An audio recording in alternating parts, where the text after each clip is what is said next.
Good morning. This is Jason Dean coming live at you again for a brand new Film Fanatic show. It is May 13th already, 10:50 Wednesday morning. Hope everyone's doing good.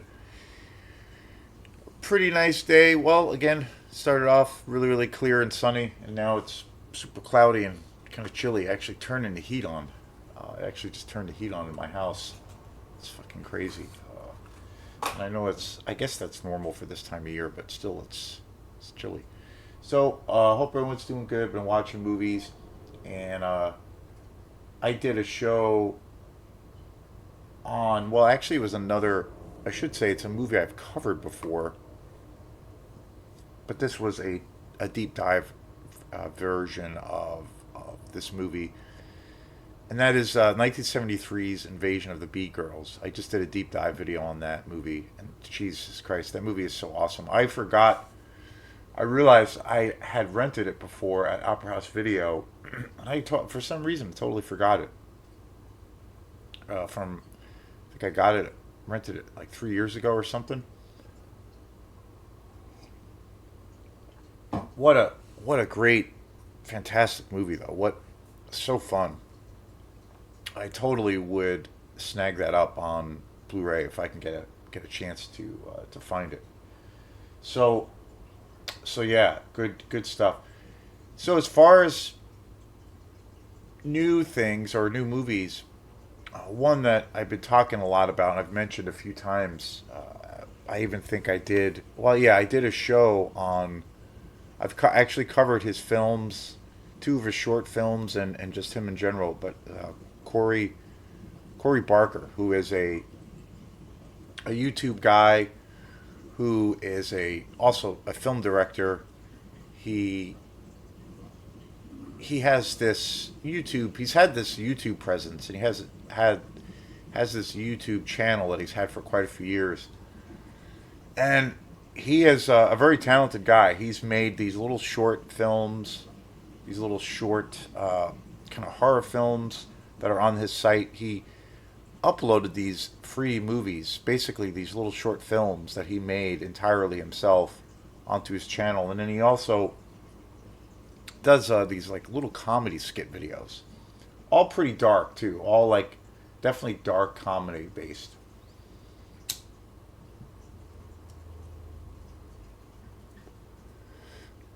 But a tremendously talented guy, or I don't exactly know how old he is, but I would say he's kind of a kid. He's a young guy, and it's pretty amazing like what he's been able to do. He's totally self-made kind of a guy, but now uh, he has a brand new movie that I've been following, and or I should say I've heard about this movie for about a year now. So I'm really chomping at the bit. I hope it's really good because it's pretty underground as far as like coverage, but then at the same time I keep hearing so many things about this movie, and that is his. It's actually his debut, his full length feature debut.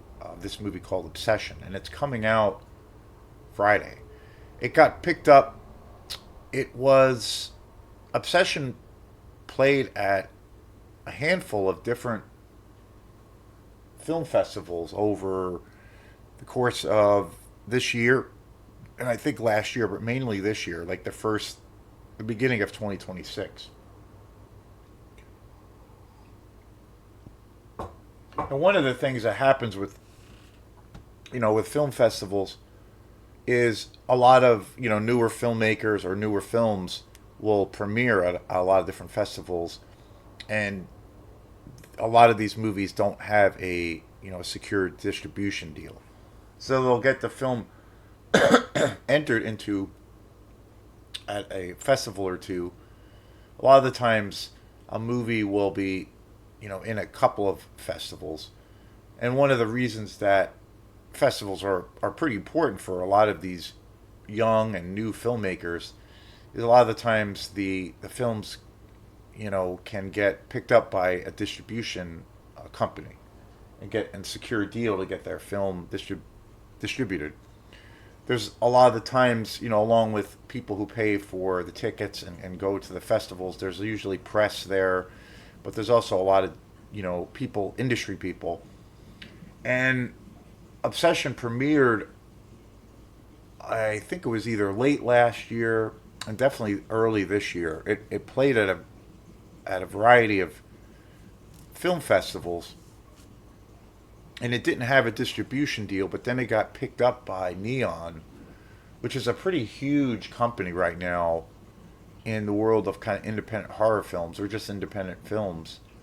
But they're kind of a major player. So Obsession got picked up by Neon, I believe, and now and then it was, a deal was struck, and then it was secured that the film would get a wide release this week. So, and I had heard from, I guess, two or three sources, YouTube people that I watch that were at these festivals, and they had seen this movie Obsession, and they basically said it was completely insane and completely bonkers, and everyone's jaw dropped and all these things, and it got this wave of incredibly high browsing reviews saying that this movie was just incredible, and that this movie is kind of could be the, when it comes to horror movies, and this movie is supposedly very much a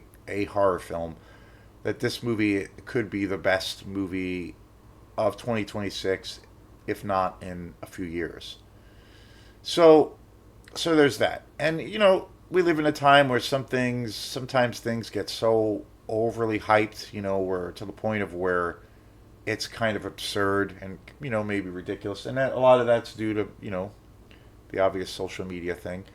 And then, where a movie can get such positive reviews, and everybody and their grandmother is raving about it. And it gets picked up in this like traction kind of wave. But then it also goes the other way, where a film can get, really negative reviews, and then it just becomes this tidal wave of poop that is smeared everywhere. So there's always that, and that's a new thing, for kind of where we are right now as far as social media, and how people use it for good or bad, for good or bad, but it is what it is.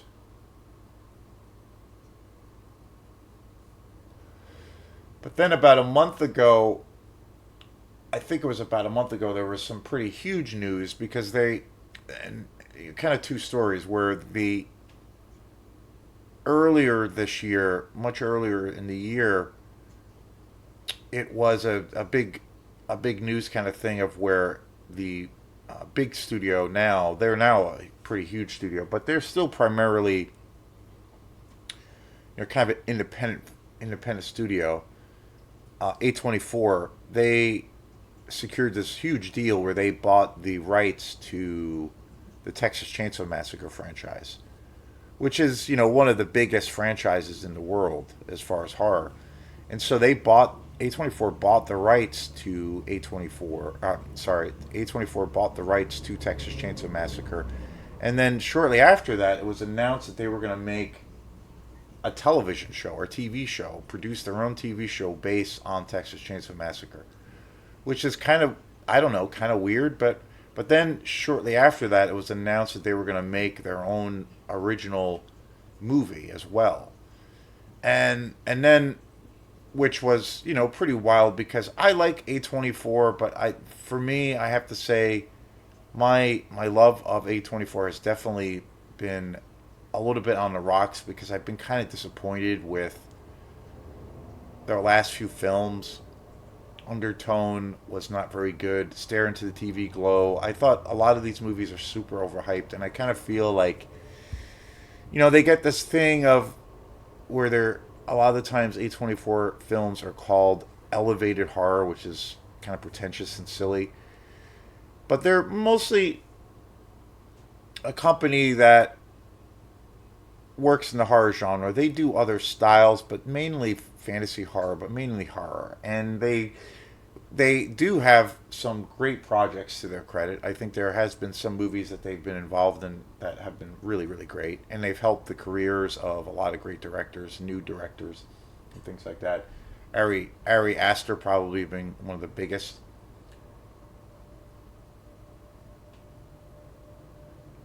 And they have this thing of a lot of the projects that A20, where A24 gets involved. The movies definitely have a very unique kind of approach. They tend to be very visual based, also kind of a slower, like slow. A lot of the stories are slow burn stories, slowly paced films.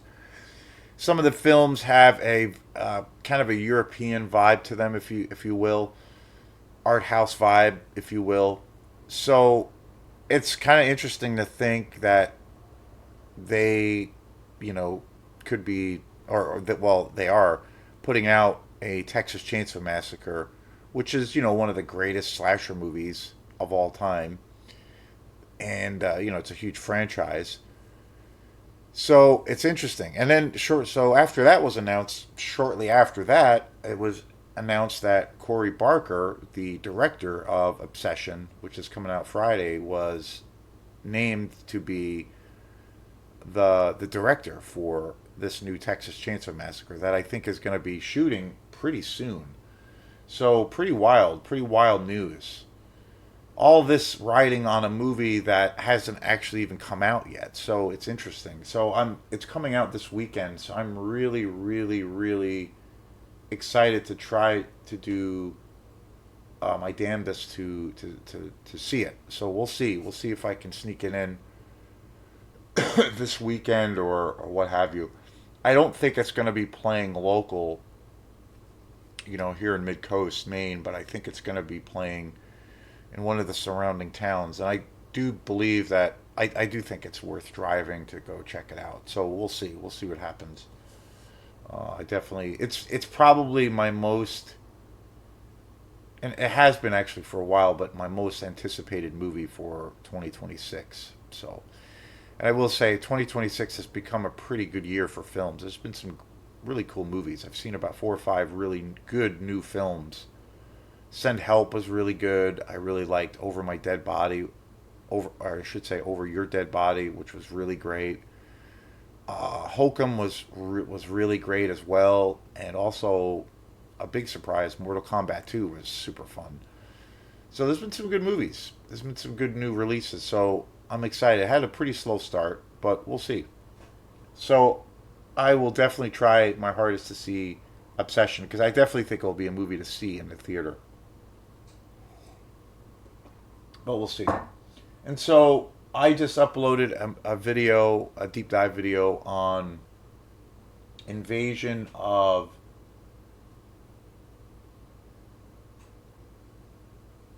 Invasion of the Killer Bee Women, which is just a fantastic exploitation movie from 1973.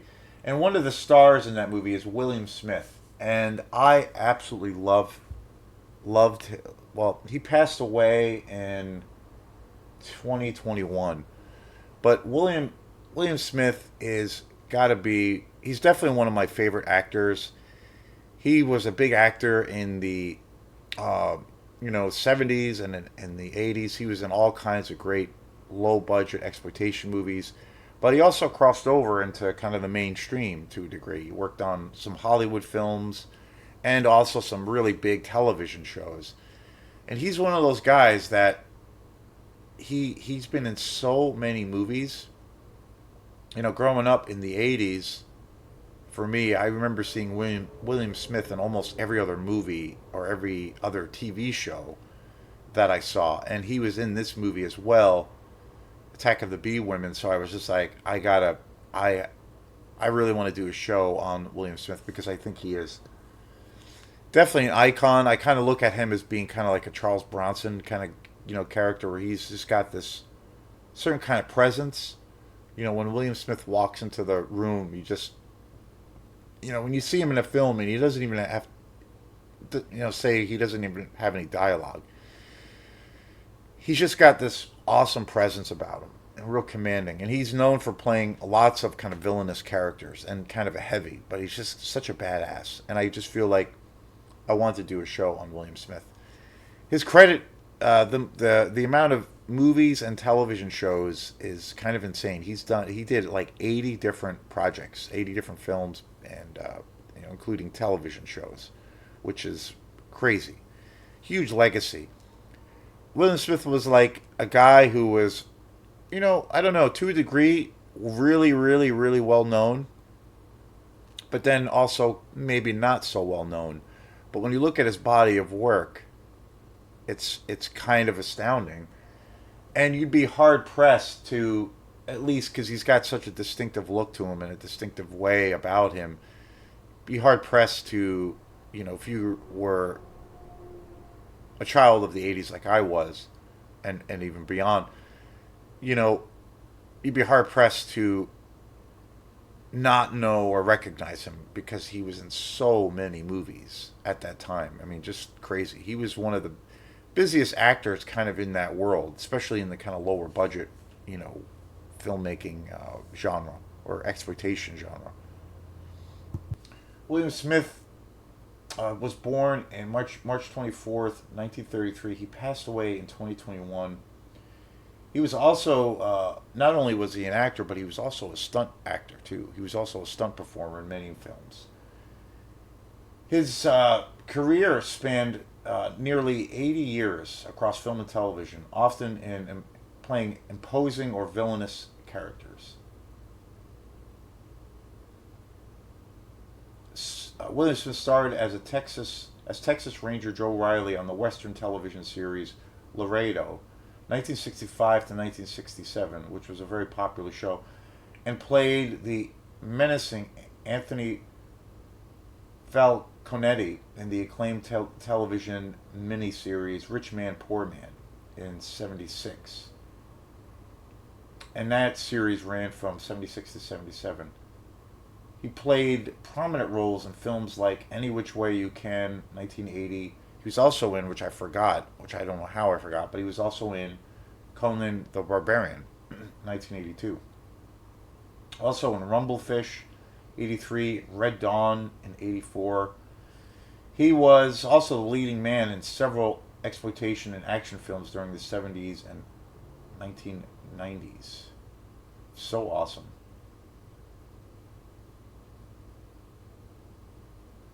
I mean, and the list of films he was in was it's pretty staggering. Of course, Laredo, and that was a huge series for him in the 60s, late 60s, or mid to late 60s, from 65 to 67. Rich Man, Poor Man, another really big series, 78. Also, Any Which Way You Can, of course, with Clint Eastwood. Fantastic movie. Pretty iconic movie.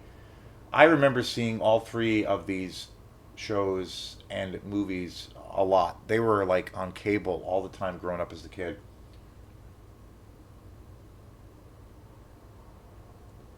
Definitely, that was definitely those these movies, Laredo, Rich Man, Poor Man, and Any Which Way You Can, were definitely my exposure to William Smith.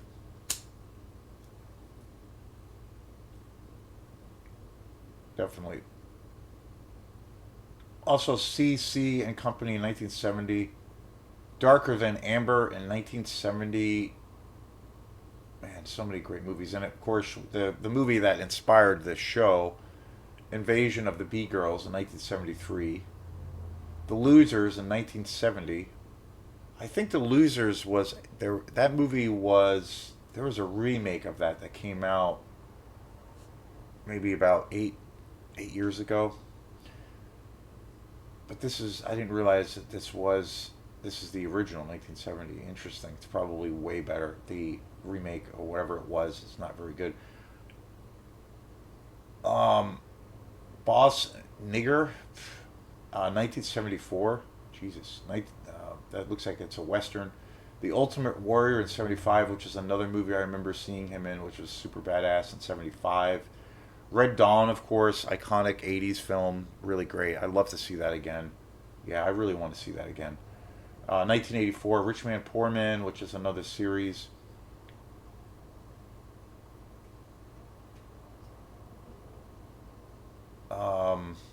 Rich Man Poor Man 76, 77. Fast Company and 79.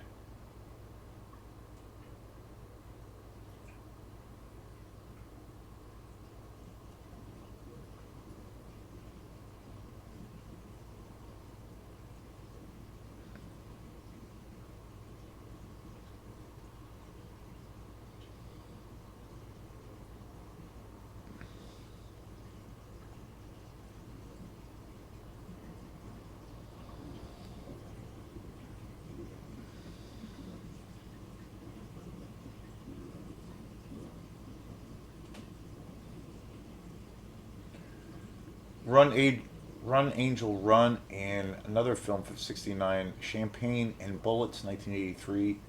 Seven, not the David Fincher movie from '79. Just so many great movies. God damn. Black Swanson, '74. Of course, Conan the Barbarian, '82. Classic. Piranha, '72. Another classic. Uncle Sam in '96. I forgot. I don't know how I forgot, but he's also in, which I just watched the other night, one of the greatest, Maniac Cop, 1988, classic movie. The Shooter, '67, or I should say '97. Hollywood Man in '76, and then also The Frisco Kid in '79 with Harrison Ford. Hell Comes to Frogtown in '88.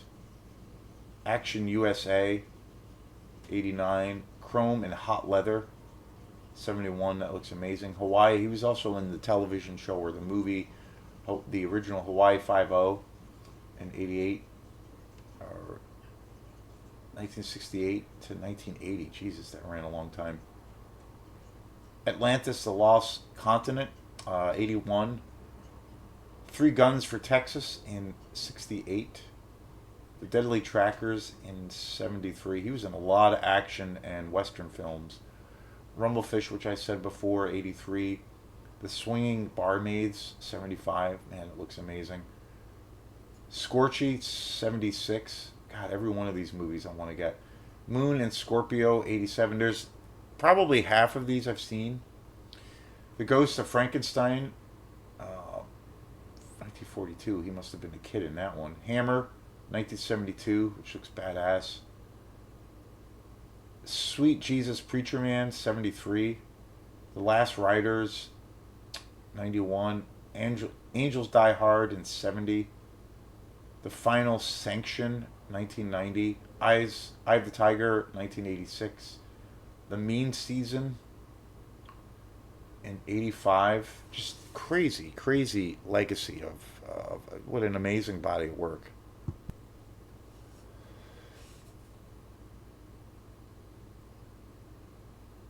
Blood and Guts from '78. Spirit of the Eagle, '91. Jungle Assault, no year on that one. Hell on the Battleground in '88. Memorial Valley, '89. Twilight's Last Gleaming in '77. He was also in The Outsiders. Wow. '83. L.A. Vice, 89. Deadly Breed, '89. Yeah. Yeah, William Smith is the man, or was the man, so I just wanted to do a show. Again, if his name isn't like an actor's name that just, you automatically know who it is, like saying, if I said, Clint Eastwood or Harrison Ford, you'd be really hard pressed to like find somebody who is like, oh, who's Clint Eastwood or who's Harrison Ford? That would be really rare. But William Smith, obviously, it's probably pretty easy to find people that, oh, I have no idea who that is. But if you see him for a second, you'll be like, oh, I have seen him in all kinds of movies or television shows. Amazing. So, yeah, I just wanted to do a show on the great William Smith. Peace.